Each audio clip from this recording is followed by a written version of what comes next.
Greetings from me, you're watching RomWrom, the channel sharing the joy of sim racing and a regular news roundup, our weekly sim racing news. My name is Serta and I will be your host for this video. There is this very healthy tradition in Italy, the Ferragosto, where you can be most assured nobody moves a muscle for work because they are all enjoying some well-earned time off on holidays. August being the hottest month of the year in Italy, it happens in August. And all around the Western Hemisphere, August has been a time where things slowed down, news was scarce, and there was not much to do for a journalist. Well, not anymore it seems. Welcome to hardware news, software news, news about upcoming games. Welcome to the news. Big roundup for Le Mans Ultimate updates this week. Since patch 1.4 dropped, the team has been putting out fixes almost daily, mostly around fixing pit lanes, cleaning up online stability and wrestling with Netcode. Let's start with the pits, since that's where a lot of the pain has been. The 1.4 patch already fixed NPCs reversing and crashing after pit stops, plus them struggling to leave pit boxes when cars were close together. Cars also weren't rotating properly in tight pit boxes like Daytona. Then Hotfix 1 added another pit fix on top. NPC cars were all leaving the pit lane at the same time at the start of sessions, causing a mess at the exit. That same hotfix also removed disqualifications for accidentally driving down the Daytona pit exit, so the pit area has clearly gotten a lot of attention across multiple patches. Online play and account handling got cleansed up too. The 1.4 patch fixed championship intent rec protests not being unlimited and logging issues with race control. Hotfix 2 built on that by fixing registration for players right at the requirements threshold for the 2.4-hour team championship, joining a server with a different account leaving you without a car, protest timestamps being wrong in longer races when someone left and rejoined, Le Mans Virtual showing up where it shouldn't, wrong names displaying after a Steam account swap, and logging being blocked by outdated terms of service versions. Basically, anything to do with logging in, registering, or staying connected properly has been worked upon. On the audio and visual style, things have been smaller but steady. The 1.4 patch fixed driver labels not showing in VR with FSR upscaling, and Hotfix 2 followed up with a fix for the hidden area mask in OpenXR, so VR users have had two separate passes of attention. Sound got a fix for tires occasionally not being heard, and the UI saw several small cleanups, incorrect disqualification messages popping up, players getting kicked to the main menu while still technically in-game, and in the base patch sorting issues with race results and some visual clipping problems. The main event is Netcode. The 1.4 patch already included a server crash fix, and Hotfix 3 added a fix for server stalling. But the bigger move in Hotfix 3 was a temporary rollback of several networking changes introduced in 1.4. The team followed up with a community post explaining why. They admit the 1.4 launch has been rocky and say they've been fixing things as fast as they can. They also describe their netcode as what lets players race closer than other games, which is a bold claim to make in the same breath as reverting the very system they're talking about. The actual technical explanation is more modest. Most traffic works the same as before 1.4, but their new protocol, called RUDP, was interfering for players with certain connection types. So for now it's rolled back while they plan public test sessions to keep developing it. They are confident it can still work, but we'll have to see. Outside of all that patching, there was also a separate easy anti-cheat update on the 18th. Some drivers may need to reinstall EAC manually, and the notes even include the exat folder path to do it. And then there's everything else that came with the original 1.4 release. This is worth remembering as the backdrop to all these fixes. Track updates to Circuit de la Sarthe, Daytona, Imola and Laguna Seca, covering things like fixed collisions, track limits and visual errors, plus car-specific balance and setup tweaks across the LMP2, LMP3 and GTE classes. Also, the Porsche 992S safety car wasn't starting properly on a full rolling start at Laguna Seca, which could stop a race from starting at all, and the Van der Vel 680 had a fix to stop the sim from crashing when running front right heights above 72mm. Netcode had a stream this week where they talk about the racing games, and of course they talked about Endurance Motorsport series, which had 3 things going on: a new track, the first real look at co-op, and a release date update with a little spin on it. The devs showed off a brand new circuit near Dubai, built on a fictional artificial island, which they call Promenade. It's about 6 kilometers, very fast, with an underwater tunnel as the big landmark. It's the third of 4 fully original tracks made just for this game, alongside a Brazil-style track and one set in Nevada. The idea is to give the game its own identity instead of just recycling the usual real-world circuits every racing game has. Fair enough. The co-op mode was the meteor reveal. You can invite up to 2 friends into a group of 3 and jump into a session together. Not every mode supports it though. Time attack and sprints are solo only, but endurance races do support co-op, marked with a helmet icon in the menu. You can also shrink race length, so a full 24-hour race can be squeezed into a shorter simulated time. For the demo, they compressed it down to about 20 minutes. Once racing, there's actually a good amount of depth here. Players can hop between driving and taking on an engineer role, handling tires, watching for damage and penalties, calling pit stops, and adjusting how aggressive the NPC teammate drives. Teams can also mix car classes, so a GT3 lineup could have different manufacturers side by side. The demo team ended up with a DNF, which was a nice bit of honesty rather than editing in a perfect run.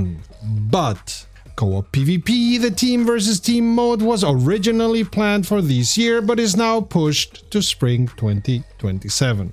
The reasoning is that networking for team racing is trickier than it sounds. Within one team, players can swap between very different car classes mid-race, like jumping from a hypercar into an LMP2 car if a teammate has one ready.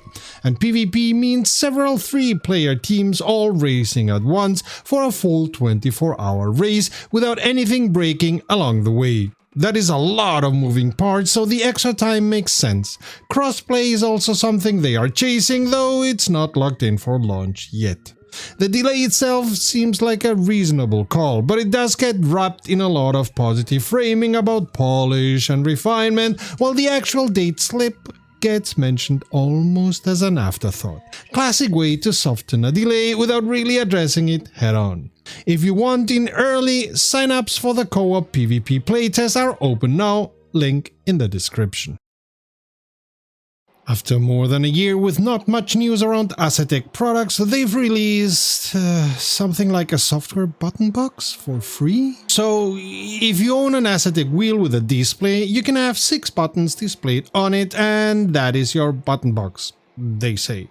All done through the RaceHub software in its newest version and therefore free of charge. I'm not convinced of the usefulness and usability of this feature, but to each their own, right?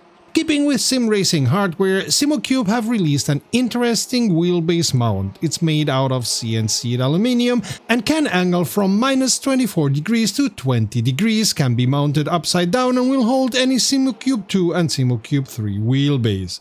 Looks well thought out to me. Pista Motorsport added Buenos Aires to the track list and fixed none further defined minor bugs.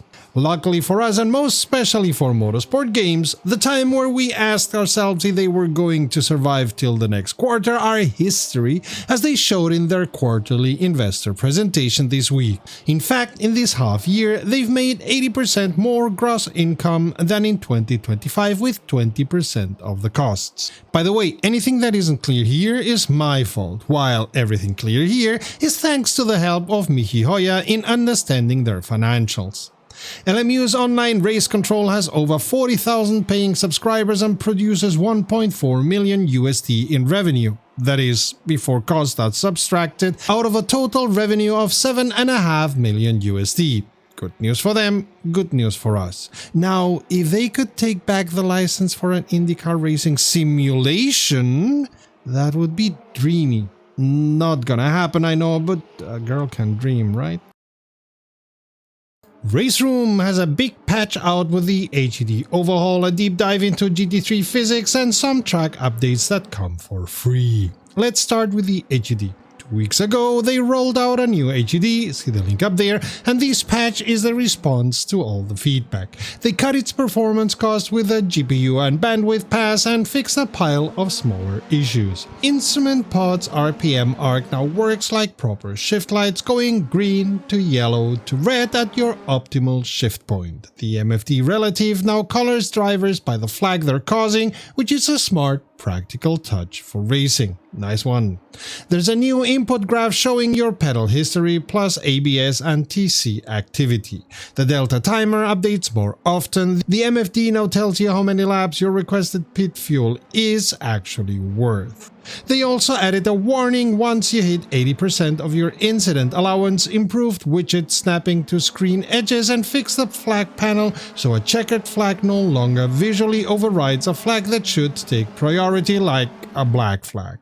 A bunch of smaller bugs got cleaned up too. TC level notifications not appearing, the lap timer not clearing when you return to the garage, an oil warning lamp that wasn't using the correct value, and a binding renamed for consistency. They also mention a possible fix for HUD not rendering on some systems. You know, that's honest phrasing, they're not overselling it as guaranteed. Then there's GT3s, which are getting a proper overhaul. Since the beginning of August, they've been reworking how pitch, ride height, drag and aero balance interact across the whole class. This patch adds 2 more passes of that work. On top of the class-wide changes, 4 cars got individual attention. The Ford Mustang FR500 GT3, McLaren MP4 12C GT3, Roof GT3 and Mercedes SLS GT3 all had chassis and aero numbers recalculated, plus new base setups. The RUF also got more power. Worth noting, they specifically warned these cars will feel different on entry and mid-corner, not just faster or slower. The sequential shifter also got adjusted. It launched on the August 4th update, behaving stricter than in real life. Now with a manual clutch, you only need the clutch to pull away rather than for every shift, and you don't need to hold the brake or lift off the throttle to change gears anymore. A few more physics changes worth mentioning. The hill climb icons got reworked aero and an overhauled tire model. The Audi R18 had its downshift value updated, and the BMW 134 Jud's gearbox was corrected to use paddles instead of a sequential stick. The same car also got a full visual overhaul with PBR textures, reworked cockpit details, a remade LOD, and several new onboard and trackside camera angles. Nürburgring and Silverstone both got updated to 2026 spec with new features, road markings, and paddock or cabin buildings. Rounding out the changes, there's a fix for a crash that could happen during collisions with track debris, graphics fixes for black reflections and shadows after changing settings, a corrected sky azimuth so the sun sits in the right place, and a fix for replays older than the 4th of August loading into a black scene with a constant reloading sky. Virtual energy refuel amounts now match between metric and imperial units. Gamepad users no longer have their cursor drift while driving, and Stowe's short layout got improved NPC behavior at race starts. Project Motor Racing just dropped update 2.2 with the LMDh class getting reworked pretty much from the ground up. There's also a bunch of stability fixes, and VR and triple screen are finally out of their alpha phase. LMDh's got a pretty big overhaul. The patch notes call it extensive, which looking at the list is fair. Almost every system got touched. The engine, the hybrid brakes, the tires, the aero, the chassis. That said, both the patch notes and the developer blog are quick to remind you this is only phase 1, not the finished car. Temper your expectations, this is a foundation, not the final product. Another thing that they did was let Aris develop some setups for the LMDh, which can be found on ModHub. On the engine side, inertia, throttle response and engine braking have all been improved. There was also an issue causing serious oscillations when the front MGU deployed power that's been fixed. Power delivery now respects the balance of performance limits across the whole ref change, and the devs say they tried to do that smoothly instead of just clipping power. The blog leans on phrases like considerably more stable and natural relationship between combustion and electric power, which is a nice way of saying the engine and hybrid system argue with each other less now. Braking and regeneration got just as much attention. ABS assist now works in both safe and full regen modes at any level. Brake-by-wire adjusts brake bias in real time as regeneration, speed and downforce change, mimicking how these systems actually work in real LMDh cars. Regeneration also now scales with speed and lateral G, so you should see fewer weird lockups on the braking, especially at the rear axle. Tires get a new model with 3 compounds. There's a catch worth flagging. The compounds don't really differ much in outright grip. The real difference is in heat generation and pressure behavior, so the compound choice becomes more about matching track temperature than picking whichever tire grips hardest. While it's a new tire model, don't expect a dramatically different feel from a straight compound swap. Aero is also new. There's more pitch sensitivity now, meaning ride height and attitude actually matter, and running too low can now stall the car instead of just giving free downforce. The 4.1 efficiency rule is now respected, and the vertical fins finally do something on the yaw. The blog calls this a much more dynamic aero platform, which is fair, but it's also just describing physics that were arguably missing before. Chassis and suspension rounded out with updated center of gravity, inertia, suspension geometry and setup limits. New default setups are included and the devs are recommending you actually use them, since old setups will behave differently now. And while GT3 didn't get the spotlight, it picked up a solid batch of fixes. Tires no longer heat up while the car is parked, reverse gear duplication is fixed, and overheated tires no longer turn into ice rings. Wet tire behavior has been reworked too. Quicker heat up in dry conditions, softer sidewalls, less overheating overall and better grip feel across the board. Speaking about tires, Spa got a general grip increase. On the graphics side there's only small stuff. Better clear coat on metallic liveries, improved glass scratches and a pit exit line fix at Rocky Knoll Raceway. The NPC's pit strategy is smarter now, taking the next available opportunity instead of missing windows. They can also actually overtake slower cars in multi-class races, which sounds like it should have always worked, but here we are. Flag behavior is improved, qualifying NPCs now run multiple short stints with realistic fuel loads, and pace has been tuned specifically at San Marino and Mount Panorama. Moving on to online multiplayer, lobby filters now let you see only the sessions you can actually join. Jump starters who cause a collision get disqualified, factory driver mode had a lap submission bug after pit stops, that's fixed, and the annoying pop-up after a valid lap is gone too. There's also a new countdown timer for factory driver challenges. Other fixes include replay display issues on ultra-wide monitors, controlled mapping conflicts, backfire not showing during replays, and a new Wishing 24-hour shortcut that was breaking delta times. On the UI side, tire widgets, menu button inputs, Digidash overlap, session flags, and unit display bugs are all patched up. Audio gets enhanced wind and road noise at high speed, most noticeable in open cockpit cars. 2 fixes were made to career mode. Car filters no longer show vehicles you can't afford, and your car keeps its damage if you retire mid-event instead of resetting for free. VR and triple screen move from alpha to beta, and you no longer need command line tricks to turn them on.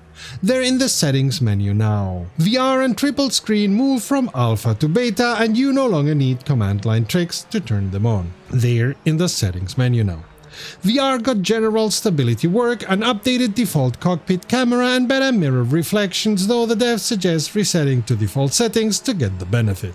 triple screen gets shadow rendering improvements and its own stability pass. If you're an LMDh driver, grab the new default setup before you judge the changes, since your old one won't feel the same anymore.